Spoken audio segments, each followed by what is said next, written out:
So we have negative 12b squared is equal to negative 108.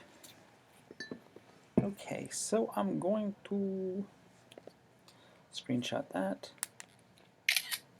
and then into GoodNotes. So I want to find the solution set to all of this. I want everything on the same side, and I'm going to get rid of this negative 12b squared from the left-hand side so it becomes positive on the right-hand side. It's going to make everything a lot easier. So basically I'm going to add 12b squared to both sides. Like that. And that's going to give me 0 is equal to 12b squared minus 108.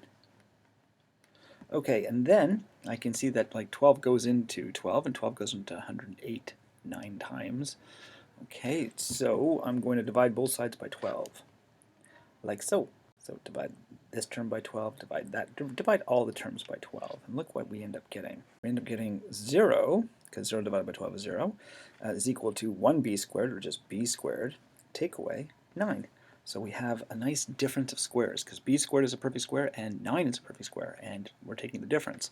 So difference of squares, we can go using our identity, we can just say, well, that's going to be the same as the square root of b squared, which is b, plus the square root of 9, which is 3, times b minus 3. Yay.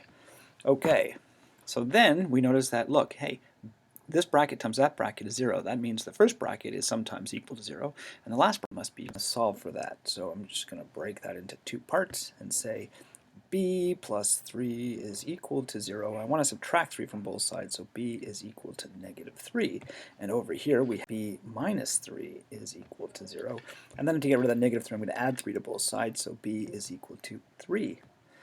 All right, so it will certainly take this, if we put a comma between it, so b is equal to negative 3, comma b is equal to positive 3. But, you know, I'm a little bit on the lazy side, so I'm going to write b is equal to plus or minus 3. Okay, so that's another thing that should be accepted. Okay, and we'll also take this the set, plus or minus 3.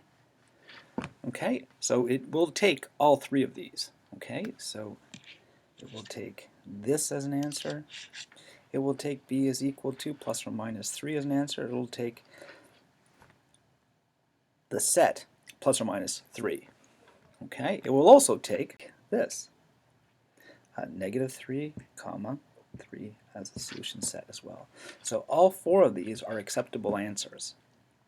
All right, I'm going to start off with this one, b equals plus or minus 3. Let's just go back into the app. B is equal to plus or minus 3, like that, and then click the check button to check to see if you're right. Okay, so it's totally cool with that.